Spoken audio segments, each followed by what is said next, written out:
Hey, good morning, everybody. There are reports going out this week in the mainstream media from the Home Office saying that they fear that net immigration in the UK is going to hit 1 million for the first time ever in history. Now, it's been bad enough over most of the last decade, 2010 to 2019, when it was running at an average of about 300,000 net immigration per year to the UK.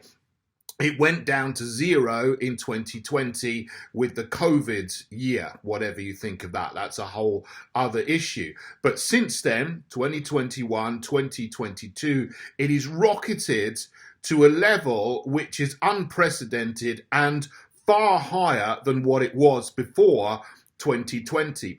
And you're getting people in the fake Conservative Party in the UK all the time saying, we're going to deal with immigration.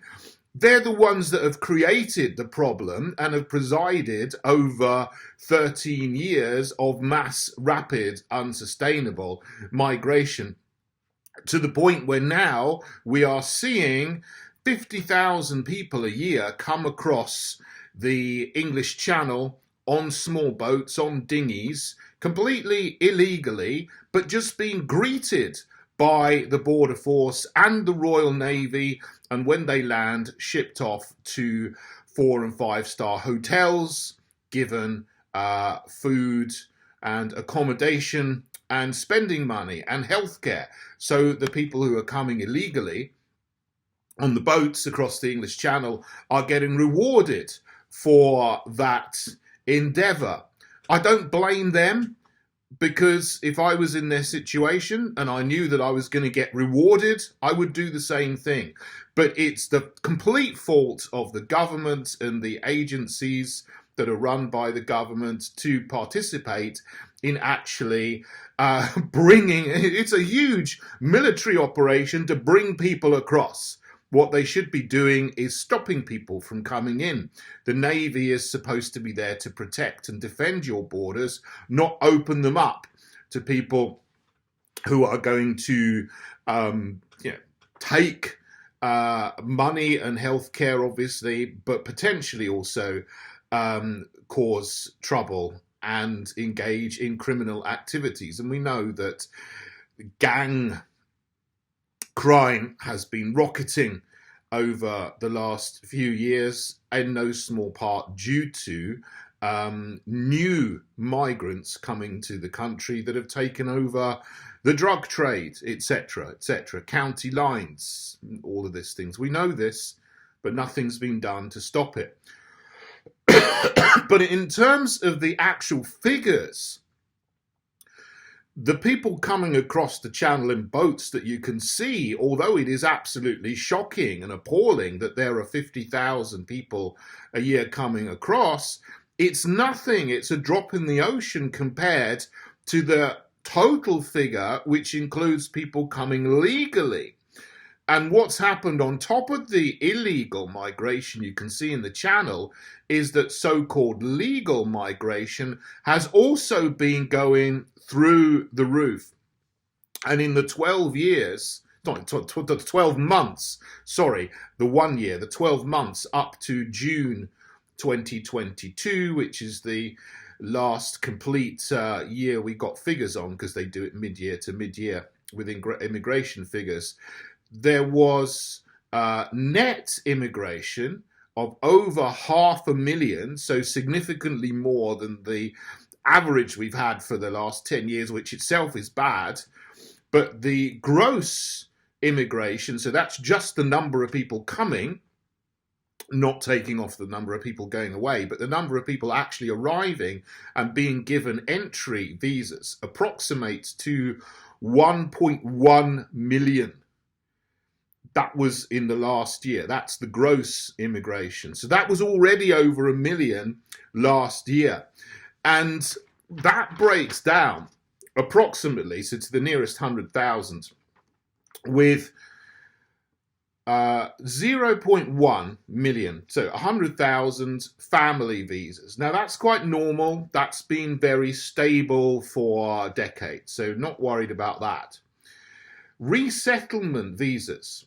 So these are schemes to bring people from Syria, from Afghanistan, from Ukraine to the UK with so-called safe and legal routes. Now that's 200,000. 0.2 million. That's up from zero in 2020. This is something entirely and completely new that's been added to the figures. And with current government policy, they're talking about all the time, you know, you go on shows, I talk about the immigration issue a lot on TV panels and so on. What the leftists are doing now is talking about safe and legal routes, as though that's something good that's going to stop the boats and actually make immigration better.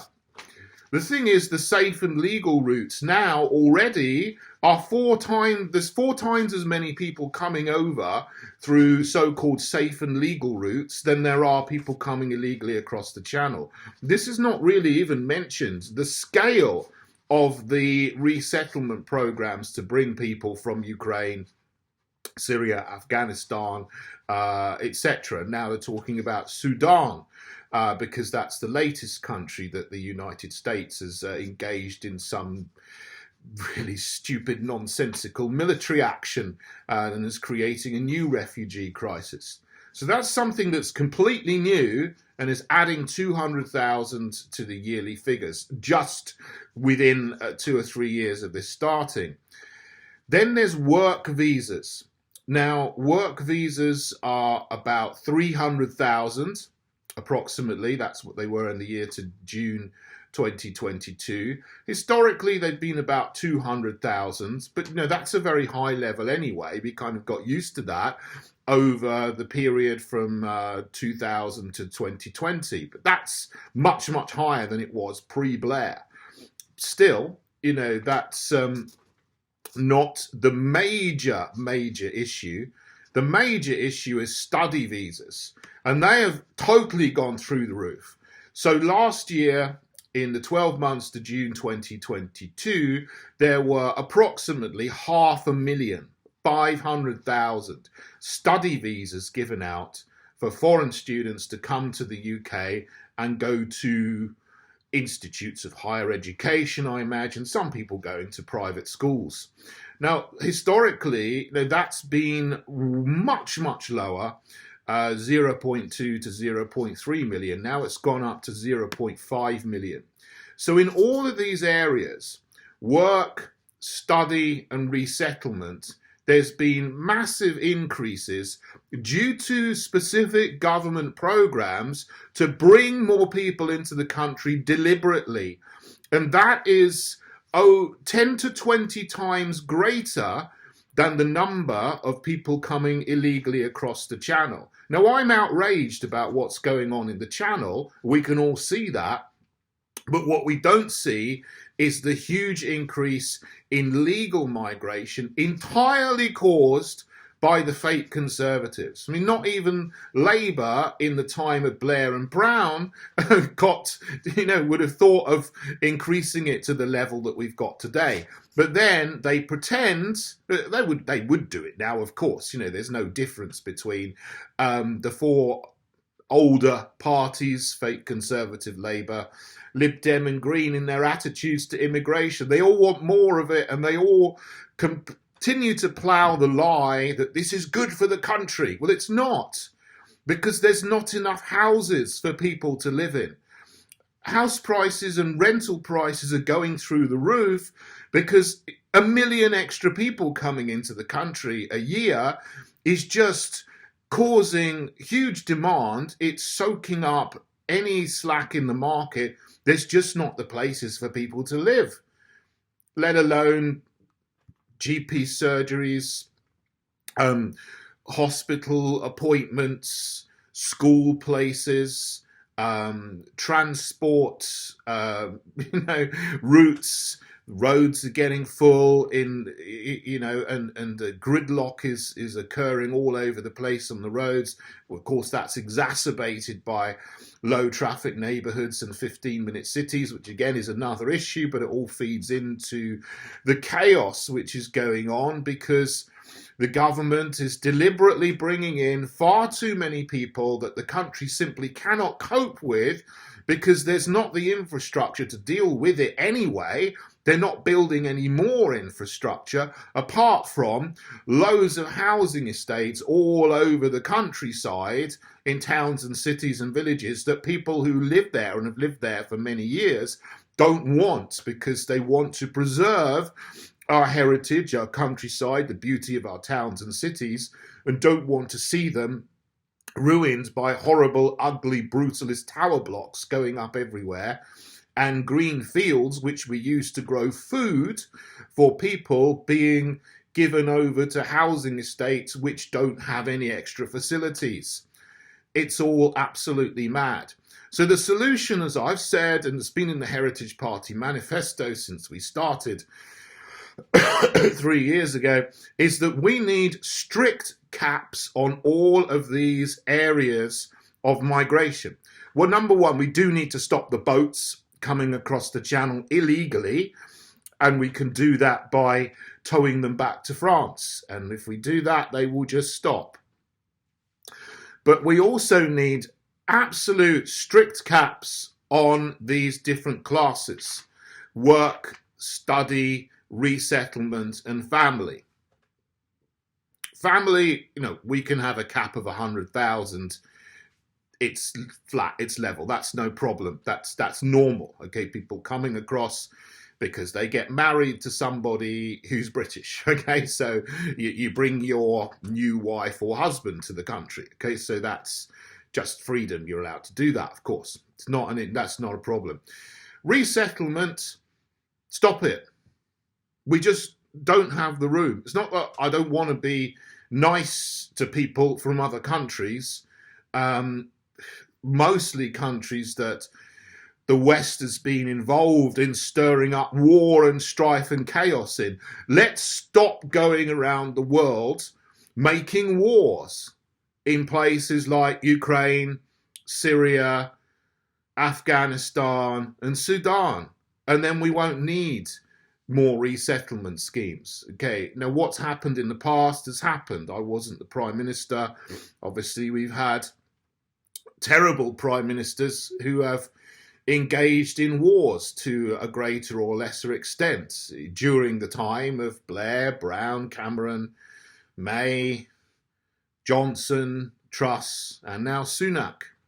There's been war going on. Just stop the wars, and then we won't create the migration chaos that we have had over the last 20 years. But we need to put the people of this country first and say, look, there simply isn't the room to bring 200,000 people last year, 3, 4, 500,000 people, whatever it's going to be in the future, to the country. There's just not the homes for them to live in. And people in this country can't afford a mortgage or even in some cases to rent a place because there's just not enough houses, not enough homes in existence for all the people who live here already and to squeeze more people in every year. So I'm sorry, but I'll have to say these resettlement schemes, the idea of providing safe and legal passage to everybody from every country around the world just is not feasible. And we just simply can't do it because we live in a very, very highly densely populated country anyway, with not enough homes and services for the people who are already here. It's just common sense. As for work visas, what we need to be doing is training our own people to do the jobs that need to be done, rather than providing an ever-increasing number of work visas to bring people into the country who have been trained abroad which then lets companies off the hook from training young people in this country because they get someone who's already trained that they don't have to train. Now, I understand that companies like to do that, especially big businesses and big corporations, because it saves them money on the bottom line. But you've got to hold them to account. You've got to put some responsibility and duty on companies that operate in this country to provide jobs for people in this country and training and progression and promotion for people from this country. Our young people deserve that. And if global corporations want to operate in this country, they've got to take much more responsibility for providing training and apprenticeships for young people in this country, so that we don't need to bring in hundreds of thousands of people because we're not training enough nurses and doctors and electricians and plumbers and accountants and IT professionals and so on. That's what has been lacking for, again, 20, 25, 30 years. The apprenticeship schemes in this country have just collapsed, and government's trying to come up with a technocratic solution to it that just isn't working. So we need to put a cap on work visas at 100,000. 100,000 work visas in total per year. That's it. No more, for any reason, whatever. And so if we need seasonal workers, okay, they're part of the 100,000. If we need doctors, nurses, they're part of the 100,000 work visas that we give out each year. For it to go up, from 200,000 to 300,000, it's going up, it's approaching 400,000. Again, this is just another area that's getting out of control that we need a cap on. And study visas as well.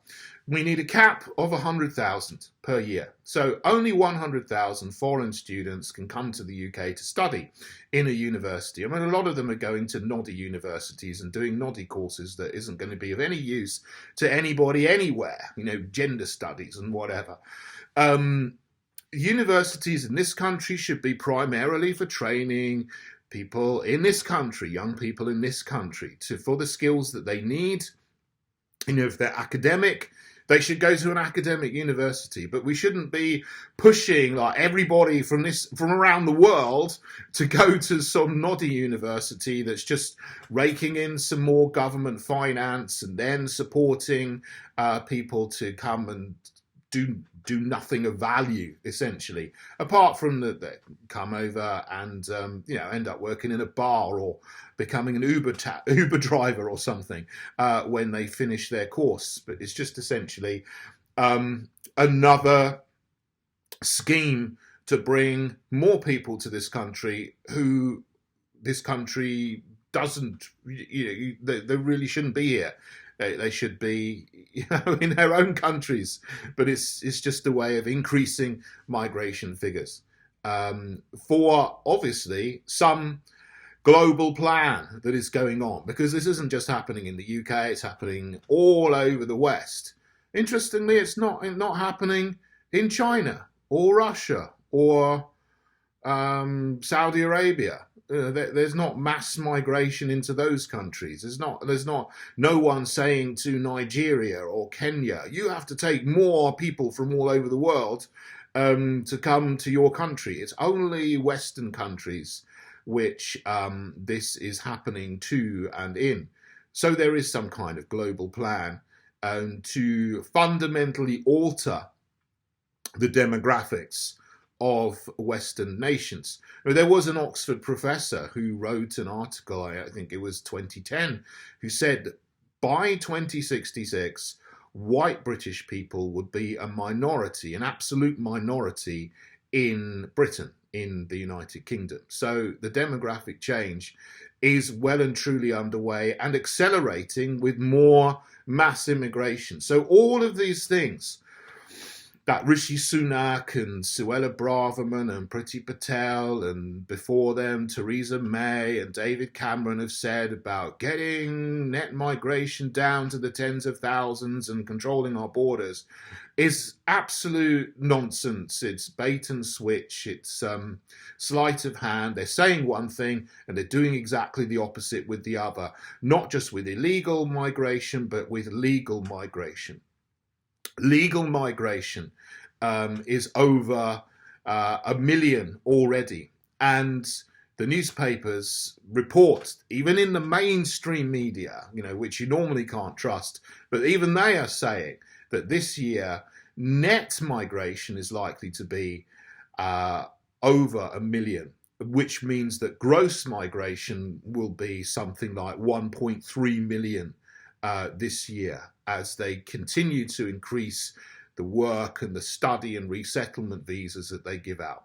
So what I'm saying is cap all of those things, 100,000 for family, 100,000 for work, 100,000 for study, 300,000 visas max.